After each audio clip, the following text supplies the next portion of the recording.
Hey everybody, welcome back to the shop. Welcome back to Worth Guitars. Good to see you guys again. Hope everybody's doing well. Steve's with us today. Say hey, Steve. What's up, guys?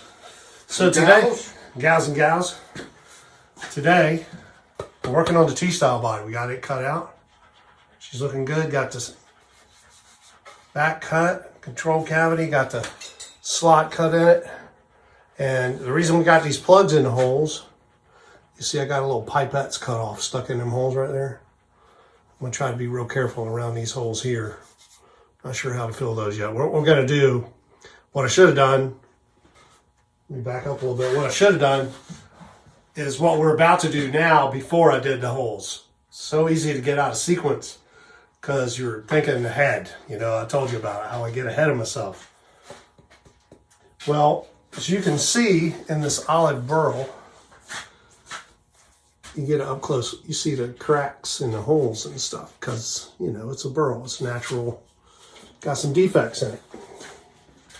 So we're going to fill those with Z-Epoxy, this product right here.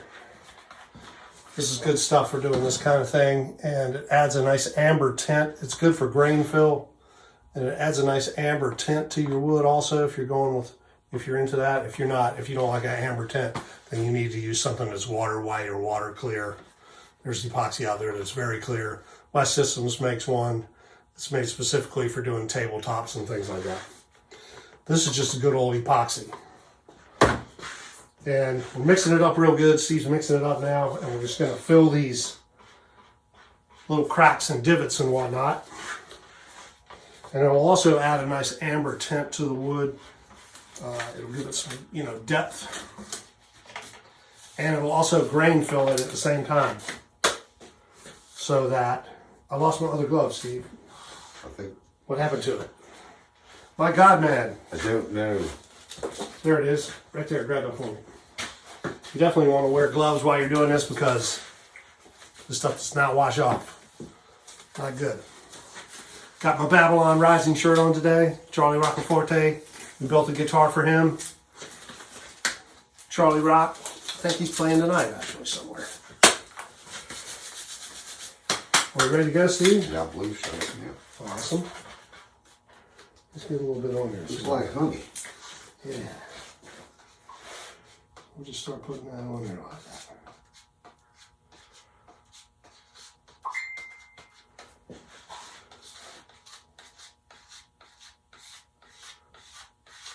That's pretty, isn't it? That's beautiful.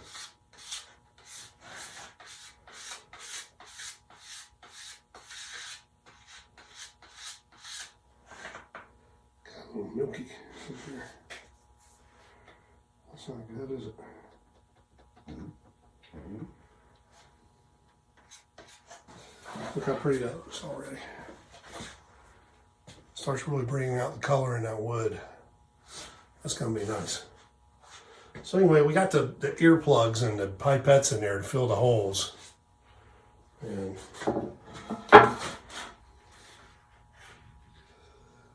Steve's going to fill this. I'm going to cut some walnut out. Oh. Oh yeah. Can't work it very much though because it makes it kind of milky color.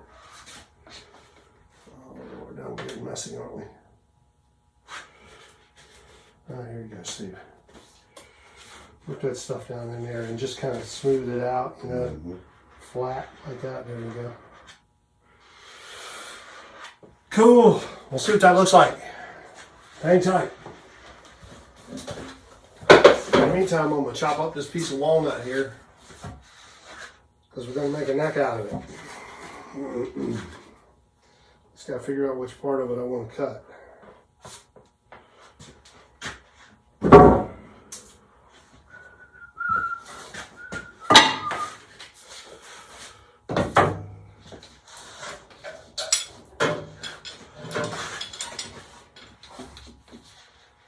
I think there's a real pretty guitar neck in here somewhere. Gotta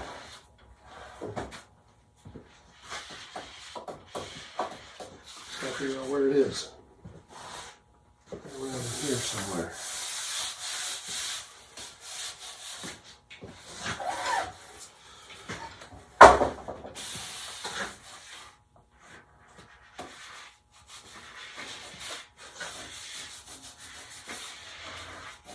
Can't tell if that's a defect or just a stain on the wood.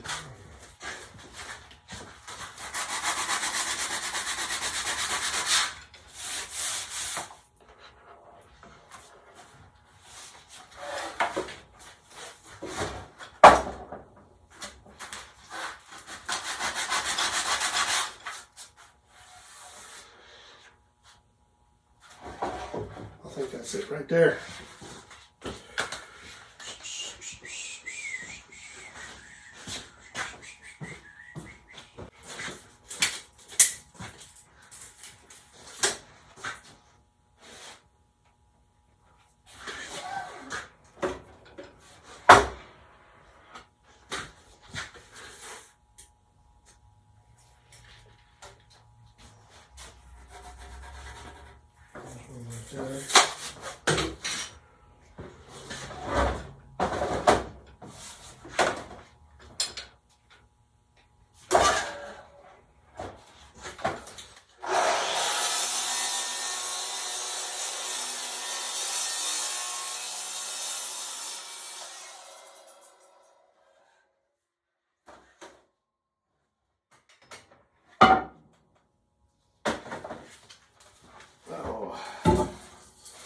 Well, that's a bummer. Got that black stain in there on the end. Dang. See that black stain in the end of that board there? That's not good. That comes from this right here. Man, I'm gonna knock that over. Whatever that is right there has allowed some sort of mineral stain to get down inside the wood right there.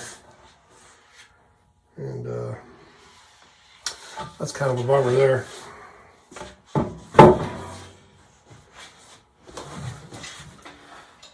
I'm going to knock that over before it's all over with. Yeah, I got it on this one too.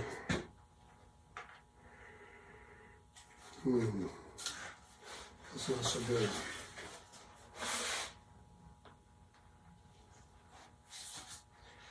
Might not be able to use that. So I picked out this piece of walnut because I thought it was nice clean. I didn't think that black stain right there went as deep as it does. See that? And I don't know if that's going to clean out. The only way to find out is to run through the planer. Dig the planer out. She's kind of crooked on this end. Well, I may not be able to use that for a neck, but we'll use it somewhere. Doing something.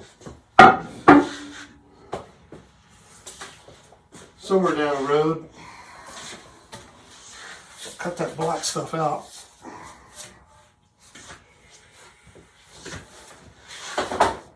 Try a different piece. That is a bummer.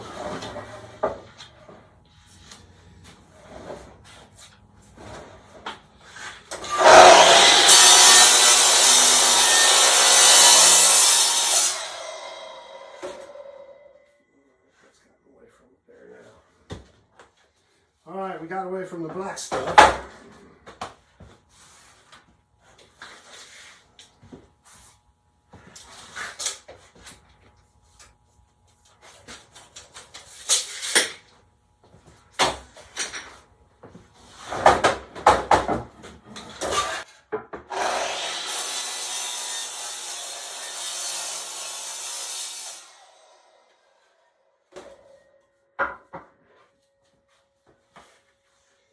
There we go. That's a nice clean piece of walnut, and it's pretty close to quarter sawn. Remember I was telling you about that? See that end grain right there? Running straight up and down? That's beautiful. Clean on both ends. That black stain isn't in there anywhere. So we'll get our neck. We're doing the T-style neck right out of this area here. Nice flat, clean piece of wood. It's going to be a neck.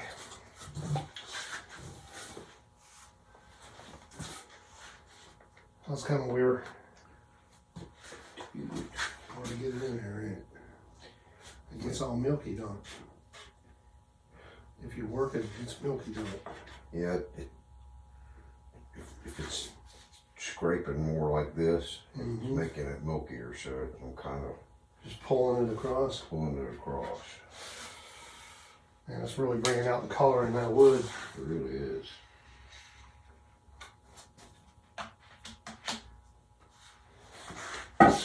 Alright guys, y'all hang with us. We'll be right back. Epoxy spread on here, we're almost done. Just a little quick video, show you this process. Filling this burl, and we're gonna have to let this dry because it's just soaking it in.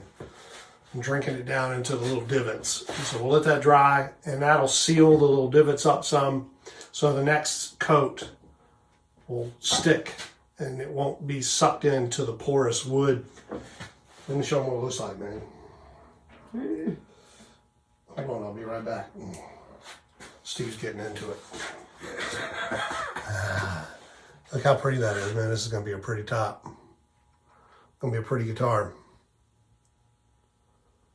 Look at the color it adds. That color, look at the flame in that burl, man. This is going to be beautiful when it's done. Very pretty. All right, that's it for today, guys. I got to get back to work on this walnut neck. I'll film a little bit of that later. Getting that going, process. And we're going to get back to work. You guys have a good morning, good afternoon, whatever time it is you're watching this. I hope it's good for you. We'll talk to you soon. Happy Halloween. Yeah, be good to each other out there, all right? Work guitars. Hey, guys, we're back. Well, I should say I'm back. Steve left for the day. Epoxy's starting to dry. As you can see, it settles pretty good in there, so we're going to have to do a couple of coats. We got some of it filled. Try not to put too much on because it's not the easiest thing in the world to sand off. So try not to put too much on at one time. Let that dry real good. That's looking pretty, isn't it? So that's what we're going to do. Just a clear, natural lacquer finish on here. High gloss. And then we're going to do black on the back. So it's going to be pretty sexy. So I got that piece of walnut milled up I was showing you earlier. Here's our neck blank. 0.820 thick, 4 inches wide, 4.5 inches wide, 28 inches long. That gives us room to work around, bring it back down to the actual size. Very pretty piece of quarter sawn. All the grain running in one direction. Like that. We like that here. All right, so I'm going to get that on the machine. First thing I'm going to do is I'm going to drill the pinholes, what I call the pinholes. These two holes that go on here, that allows this board to flip and center right back up where it came from. It keeps everything lined up. So I can run the front. Then all I gotta do is flip it. I've already drilled those holes into my board. I like to use Corian for the boards that hold my pieces on. That's why I'm looking around, trying to show you one. Hold on a second here.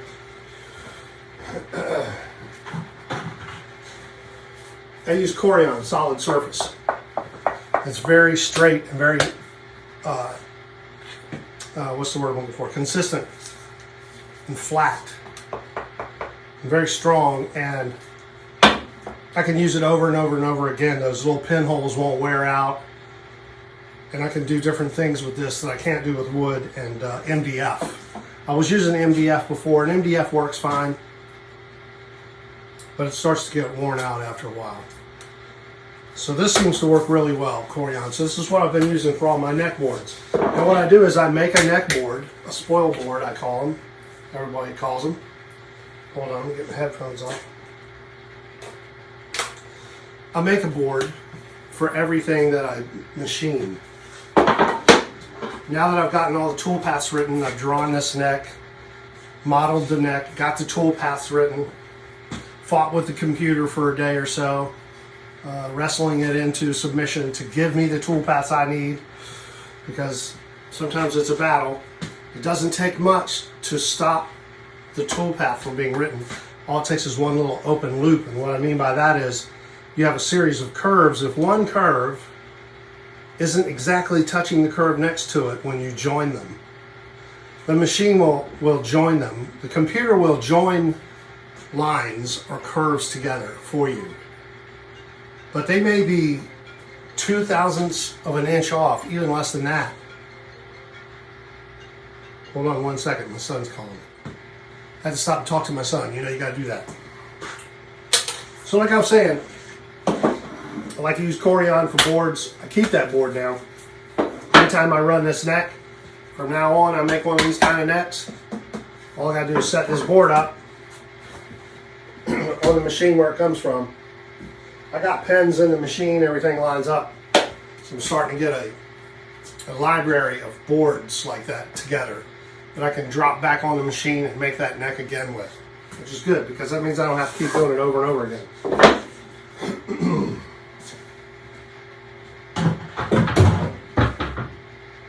So that's where we're at. I'm going to load this up on the machine.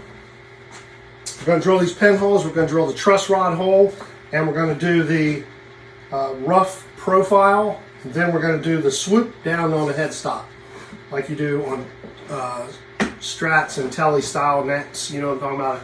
The way it swoops down instead of leaning back. You'll see what I'm getting. All right, so I'm gonna get this set up. You guys stick around and we'll get her done, all right? I'll get the machine a little closer. That machine, the thing that's filming this stuff, all right? Hang on. First thing we gotta do is find center on this board to mount it to this board. And we have some center lines laid out and the end of the neck laid out, so we wanna hang past that. So we got room for the machine to clean all around and cut the profile. All of this stuff I used to do, all of this, what I'm getting ready to do right now with this machine, I would make a template of the neck. Hold on, I'll get one, I'll show you. Hang on a second. Here's one of the templates I used to make. I bought 3/8 plexiglass because it's very durable. It sands well and it machines well. See the holes I got drilled in there for pins? So I would make a template and then I would trace it, lay the template on here, trace the board, cut the board out, slightly oversized on the bandsaw, route it flush to the template so you have an exact size blank of the neck, and then machine it from there. Now I can do all that right here just with different tool programs. I can keep everything centered properly. It's easier to cut the truss rod, cut the pinholes and all that. It just makes it simpler and more efficient, and it's a lot easier. Now you still have to shape the back of the neck, and you'll see that when I get done with cutting the rough profile. You see that board back there? Hold on, let me move this over a little bit. You see the board hanging on the wall right there with the rails, the steel rails hanging on it? Well, that is, excuse me, that's a duplicator that I made that I used to use blanks on. Kind of hard to describe it. I had necks that I'd already modeled, and then I could just set it up and it would duplicate one from the other. Don't need to do that anymore. But I kept it just in case, because it still works. That's still a perfectly good way of doing things. There's so many different ways to do necks. Now, fortunately, I can profile the back of the neck with this machine here, and then I still have to come in and do the blends into the neck. You know, the back of the neck, the headstock, carbon volutes, and where it meets the body and all that. And that's the fun stuff anyway. That's what I really like to do. You know, standing there rasping chunks of wood off. That's cool and everything first few times you do it, but then you're like, man, there's got to be an easy way to do this. So we're always looking for a better way to do things, right? Anyway, so that's how I used to do it with a template. So we can get this set up and we'll move on to the next step, all right? I know this is probably boring watching this. It is a little tedious, okay? We'll get back to you, okay? You guys stick around. We'll come right back.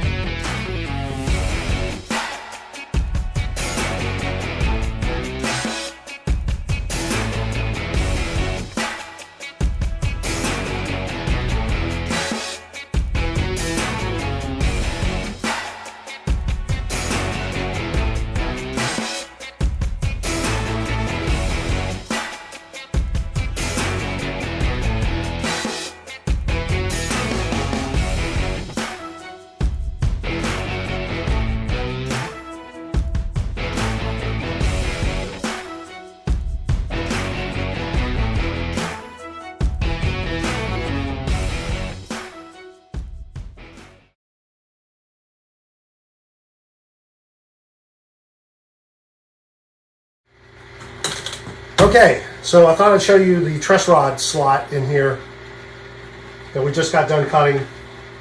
Fits perfectly. These are the truss rods we use. They're hot rod truss rods. And they're very nice. Dual adjustment. It'll go one way or the other. You know, you can go this way or this way, depending on what kind of weird stuff your neck is doing on that day. And this will fit right down in that slot right there, nearly perfectly. Well, it is about as perfect as I can make it. I don't even want to push it all the way in, but I mean, it fits so well that it's just ridiculous how good that truss rod fits in there. So anyway, that's that. Now, what I'm going to do next, the machine's going to cut the profile of the neck, meaning the outline of the neck, larger, offset by a 1/16 of an inch. Offset meaning the radius plus a 1/16 all the way around. Then I'm going to come in and I'm going to cut the cut down end that creates the top of the headboard. The headstock, not the headboard. The headboard's on a bed, right? Headstock. Okay? And then I believe I'm going to do a wolf's head inlay in there because I think it would be cool looking. So we're going to do that, all right? So that's something coming up. So you guys stick around, come back and watch us again, and we'll see you soon, okay? You guys be good to each other out there, right on? Work guitars.